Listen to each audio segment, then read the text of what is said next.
600 miles from Miami, Florida, Haiti shares the island of Hispaniola with the Dominican Republic. Haiti was discovered by Columbus in 1492. By the 17th century, it had become the richest colony in the world. Its capital, Cap Francois, was known as the Paris of the New World. But the French began to enslave the native Haitians, treating them with extraordinary cruelty, flogging them, starving them, and burying them alive for minor offenses. Finally, in August 1791, the slaves, led by a voodoo Hungan, rebelled, but 5 years later Napoleon Bonaparte dispatched an army of 34,000 to subdue the slave armies and retake the colony for France. Between 1843 and 1915, Haiti saw 22 heads of state, most of whom left office by violent means. America invaded Haiti in 1915 and remained for 19 years. Despite improvements made to the infrastructure by the Americans, the Haitians opposed their presence, so they left Haiti in 1934. In 1957, Francois Duvalier, doctor and union leader, was elected president. Duvalier, known as Papa Doc, terrorized the country, rooting out any and all opponents to his administration. He was a practicing voodooist and ensured his power through his private militia, the Tonton Macoutes, which means in Creole, Uncle Boogeyman. Duvalier died in 1971 and was succeeded by his son, Jean-Claude, also known as Baby Doc. By this time, Haiti was the poorest country in the Western Hemisphere and remains so to this day. Over 7% of newborn Haitian children die before reaching their first birthday. Average life expectancy is around 50 years. Illiteracy is about 50%. There is only one hospital for every 100,000 people, and it is usually many miles away. AIDS and other contagious diseases are rampant. 80% of the population are unemployed subsistence farmers, trying to grow enough food to feed themselves and their families. Access to clean drinking water is extremely limited. Most water used for drinking and cooking, as well as bathing and laundry, comes from rivers and mountain streams, which are subject to a variety of contamination. Transporting this water in 5-gallon buckets for a mile or two from the stream to their homes is a very difficult yet necessary daily activity. While the people in Haiti would like to change these conditions, their very limited resources make it seem impossible. Well, this is the little puddle jumper plane that we're boarding at Provinciales. It will take us on into Cap-Haïtien, Haiti, where there'll be a Haitian there to pick us up in a Humvee, take us to our hotel, and we'll plan our day for tomorrow, which will be our first day of going out to do our mission work in the outpost out of Cap-Haïtien.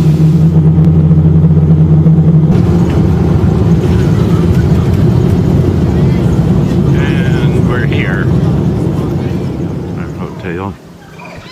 We're staying in Cap-Haïtien. Right now we have no electricity, No water. and we have no water. They're only allowed so much electricity, so we'll get ours from 4 o'clock? 4:30 a.m. 4:30 a.m. to until 9 o'clock a.m. till 9 a.m. we'll is get our allotment of electricity. And I don't know what the deal is about the water, whether it has to do with the electricity or just what's going on there. No water. But anyway, we have no water. Is caught up with us. Yeah, there. Is that one yours? Oh, and here's mine. Oh, I am so glad to see that. Thank you so much. Okay, we're loading into the car now. Gonna get about a dozen or so of us in there.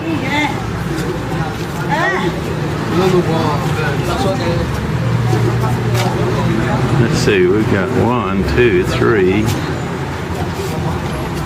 4, 5, 6, 7.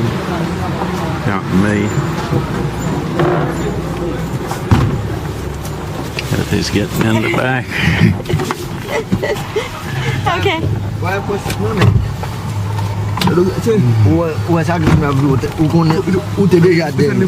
This is much better. Harold, you might want to come back here. It's very comfortable. I bet it is. A lot of room. Okay. Here's the Bible bookstore in Cap Haitian. Evelyn's buying some Bibles, I believe, to give away. We got a band here just outside the restaurant door. He's gonna put on the show for it.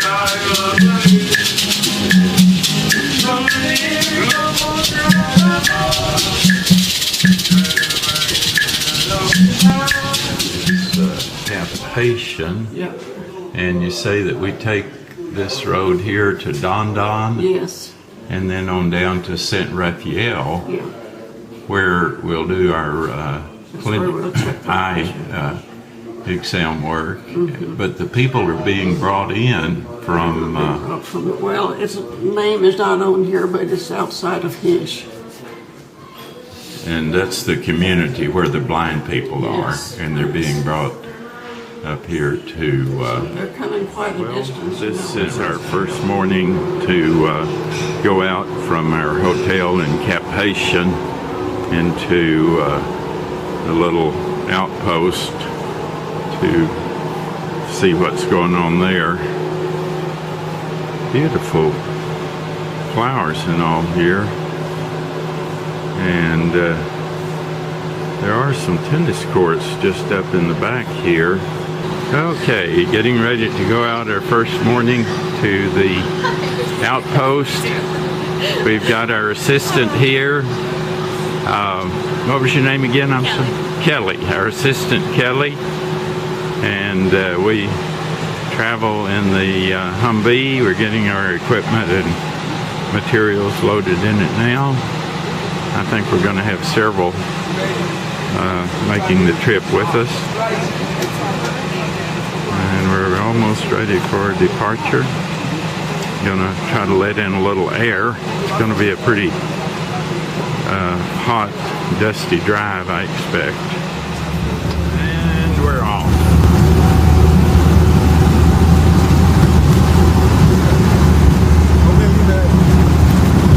And Susie joined us too. Well, what was that?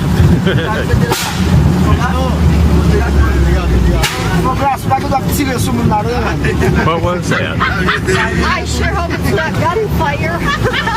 What? I hope What was it's not gun. What was it? What? Backfire? Backfire. That'll wake you up in the morning. Welcome to Haiti.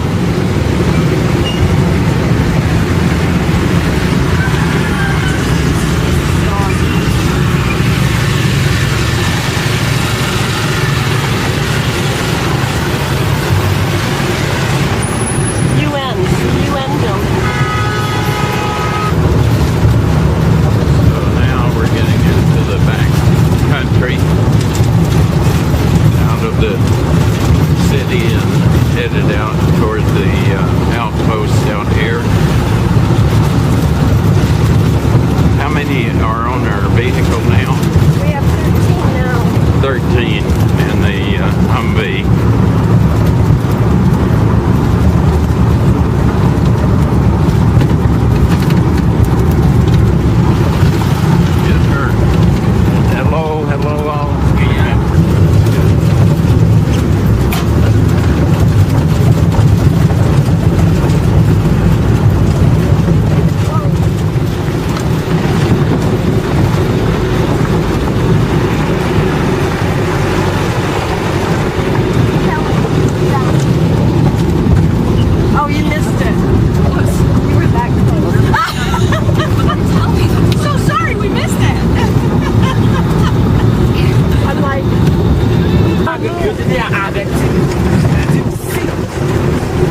restroom break stop along the way, and actually there was the restroom right there down in that little banana grove below the embankment.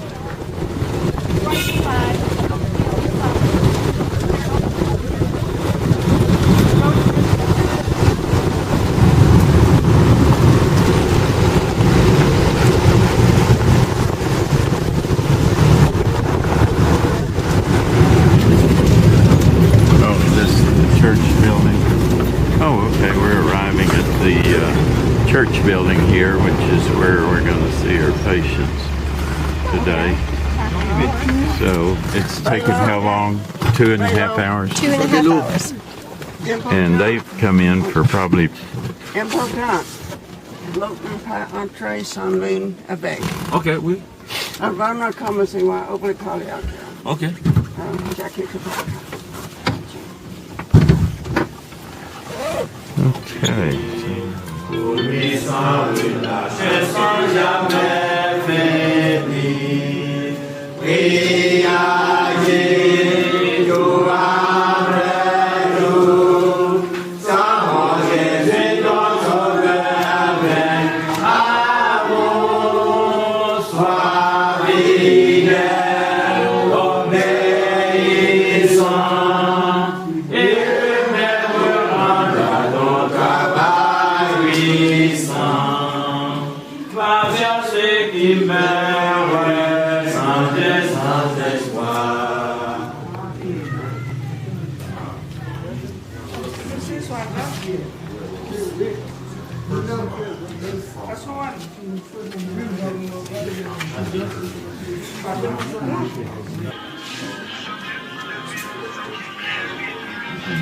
Look straight there. It's very steep.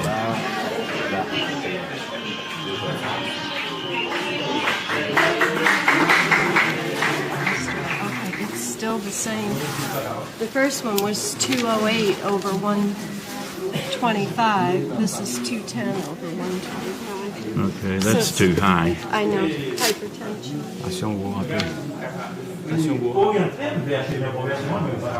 There's a little darker lobe over on the nasal side here on the opacity. Just make a little lobe a little darker over on the nasal. Coco va bien. Okay. This is the paper.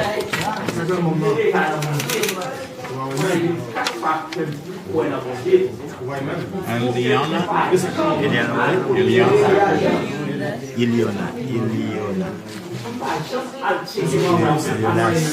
Saint-Ilus. Can you see this light? Est-ce que lumière? Est-ce que lumière ça? Look, can you see the light?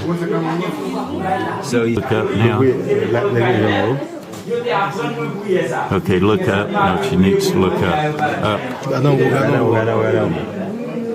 Can you see that? How dense that lens opacity is? Are you seeing it in the... Yes.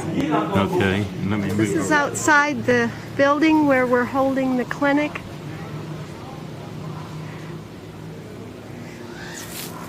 We can hear beautiful tropical birds. We can't see them, but we hear them, and a lot of insects. And this is jungle. Okay, so our bathroom accommodations. Now,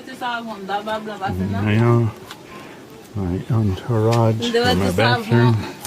Thank you. Thank you. Yes.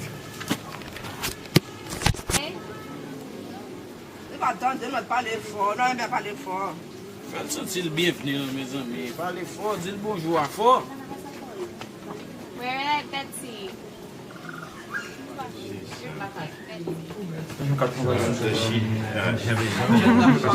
Sewing, okay. Presbyopia. We'll see. We'll put her on list for some glasses for sewing.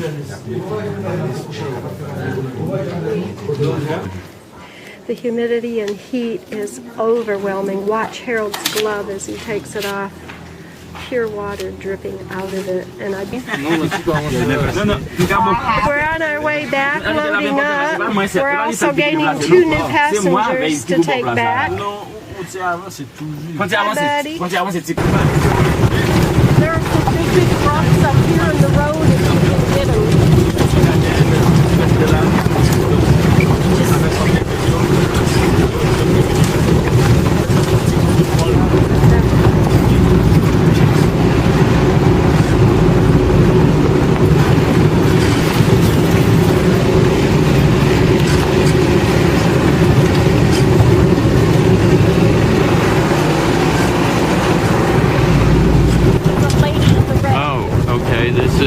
They say this is a witch doctor's house, voodoo house. We had to pass through 3 of these voodoo areas on our way to San Rafael and back. On our first day, we returned later than we should have and were stopped by men with machetes who had put a large truck wheel and tire and a big rock in the road to block our passage. They wanted money, and although we had a security guard with us who had a big pistol on his hip, Evelyn gave them the money they wanted. Then they removed the obstacles and let us go on our way. No one said a word. It was just a consensual understanding that the amount of money they wanted didn't justify a confrontation with them.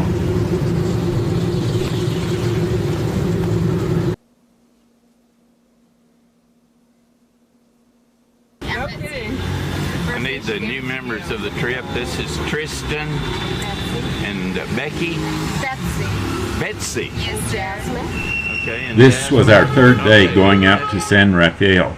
By now, the voodoo people recognized our Humvee as we approached. They crowded along the road, slowing us down. I saw in the road ahead of us a burro.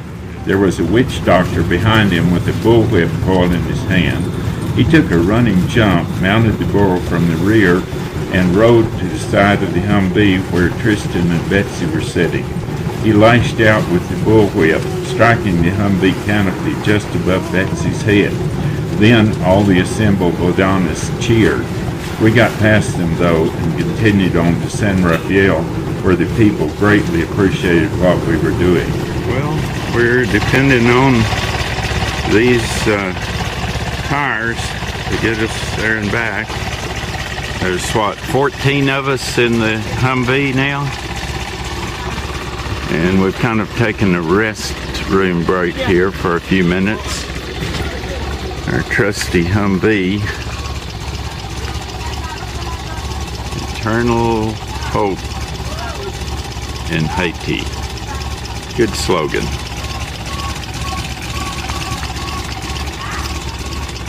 Yeah, it's been a trusty vehicle so far. Getting loaded up to go again. Well, we do have a spare at least. I never found out what this marker was about. And here are our patients waiting. Been here overnight, waiting for our arrival this morning to start the eye clinic work. I just wonder what we have in store for us.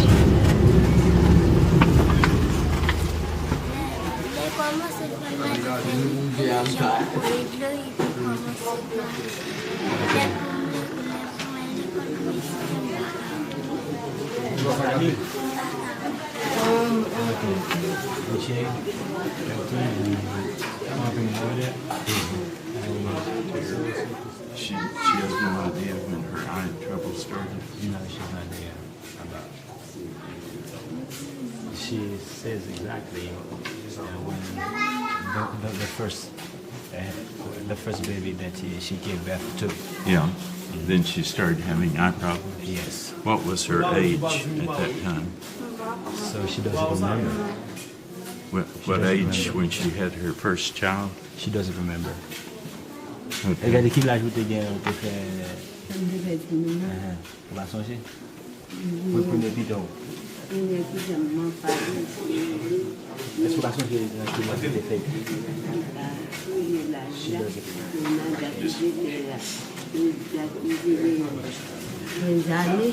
Oh, 15 years. 15 years. Okay, her first child was born when she was 15 years old, and then she had problem seeing afterward. Evelyn gave this woman money to go immediately to the hospital in Cap-Haïtien. I hope she got there before this carotid artery aneurysm exploded. She reported that it was already of 4-month duration.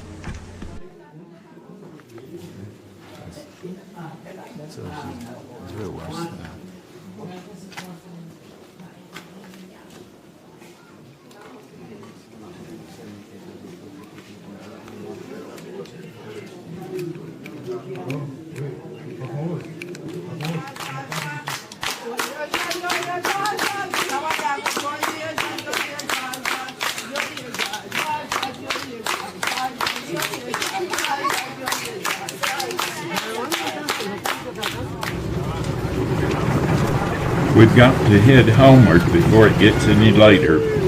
We've done what we could with the time we had.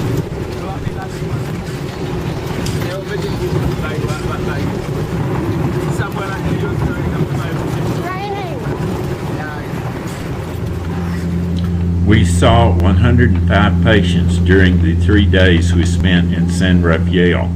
The daily 6-hour round trips only left us 15 hours of actual patient time.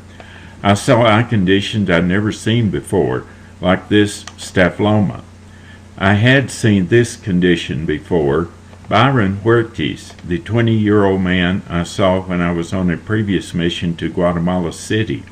His congenital bilateral cataract had blinded him from birth, but we kept our promise to him and sent him money to have surgery on one eye soon after returning to report this request to the Cloudcroft Church. We told him we'd send money to have the other eye done when it had been 2 months from the first surgery. He got a job at a fast food restaurant, though, got a loan from his employer, and had the other eye done before we were to send the additional money. As you know, he has subsequently graduated at the top of his class from Baxter Institute and now preaches for the church in La Union, Guatemala. Hopefully this 15-year-old blind Haitian girl will also have such a dramatic improvement in her post-surgical vision.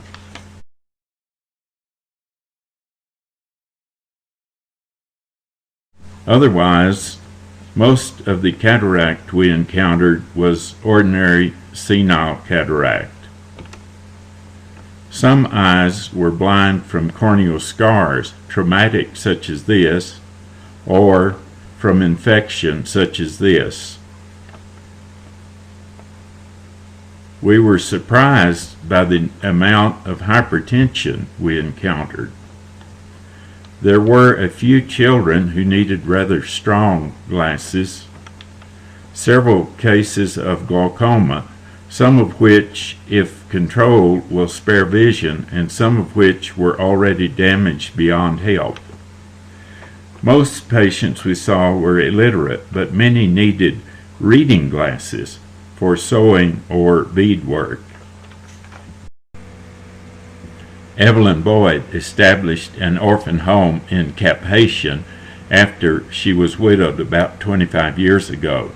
She needed diagnoses of what was causing the blindness she had discovered in the area of Hinckley, about 8 hours by Humvee out of Cap-Haïtien. Having heard that I had done eye missions to Romania and Guatemala, she asked me to go with her into this remote area to find out what could be causing so much blindness. Now she will be taking 2 eye surgeons to Cap-Haïtien and will bring the patients which can be helped in for treatment. We'll be sending eyeglasses to those we listed who need them according to their prescriptions. Evelyn is doing a wonderful work there but her passion for it clouds her sense of reality in terms of the danger involved. Still, such a caring servant heart deserves much appreciation. Also, I want to thank Kelly, Susie, Kathy, Tristan, Betsy, our Haitian assistants, Roberta for her work with the children of patients we were seeing and with her home for widows, Julian, who had to work patiently to measure visual acuity with an illiterate E, Rodney, sorry about the camera angle, Rodney, and the gracious, appreciative patients we saw.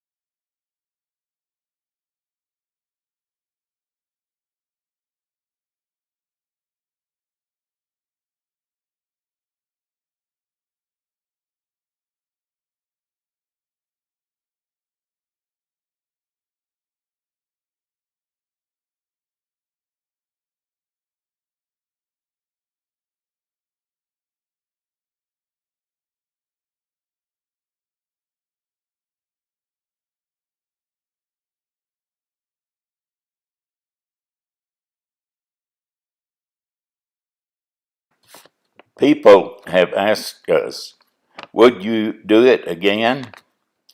Honestly, if we had known what we were getting into, we would not have gone. But now that we're home safe and sound, we're glad we went.